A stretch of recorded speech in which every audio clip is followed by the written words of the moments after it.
What's up, Kakansai? Nandito tayo sa Umeda para kumain sa pinakasikat na ramen shop ng Japan, which is ang Ichiran Ramen. Iisa lang naman ang style of ramen nila, pero iba't ibang set ang pwede mo piliin. Pagkatapos nga nito, sasagot ka muna ng preference questionnaire. Doon, mamimili ka kung gaano kalakas ang seasoning, richness, garlic, at spiciness ng ramen mo. Kaya, ito na nga ang napili ko. Ito ngayon, nasa loob na tayo ng maliit natin na table.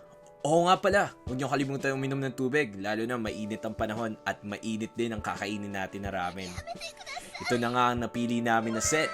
May ramen, itlog, extra chashu, or roast pork at extra noodles. Oh my God! Wow! Kaya yun ang pinakasulit para sa amin. Tignan nyo naman gaano kainit yung ramen. Pag-angat pa lang ng noodles, umuusok na. Sobrang sarap, guys.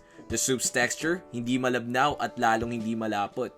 Kayang higupin ng tuloy-tuloy. Yung noodles, hindi malambot at lalong hindi matigas. Yung pork, sobrang sarap.